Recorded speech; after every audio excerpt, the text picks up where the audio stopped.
Con Mirko Dasini qua a Taglio di Po, ma non solo a Taglio di Po, per una raccolta di firme particolare e importante, partendo dal presupposto che un'idea, quando è interessante ed importante, è a prescindere. Ci vuoi spiegare cosa state facendo appunto per questa raccolta? Sì, buongiorno Leandro. Niente, stiamo portando avanti una raccolta firme per una proposta di legge che preveda un valido sostegno alle famiglie italiane. Nel senso, proponiamo di dare 500 euro al mese per ogni bambino nato in Italia da genitori italiani fino al 16° anno di età.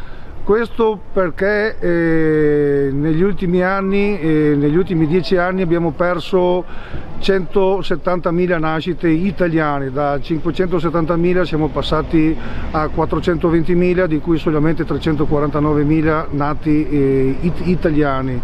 La nostra proposta è una proposta volta a sostenere le famiglie italiane, perché attualmente fare un figlio in Italia è diventato un atto eroico, mentre invece dovrebbe essere la normalità.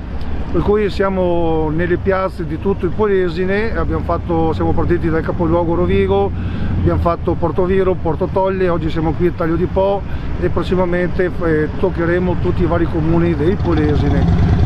Questa è appunto una proposta concreta, valida.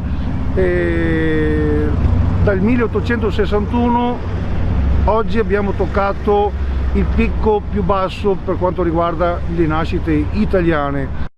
Ok, detto questo, per firmare cosa bisogna fare? Per firmare serve solamente venire ai nostri gazebi con un documento e apporre la propria firma per darci il supporto per questa causa nobile.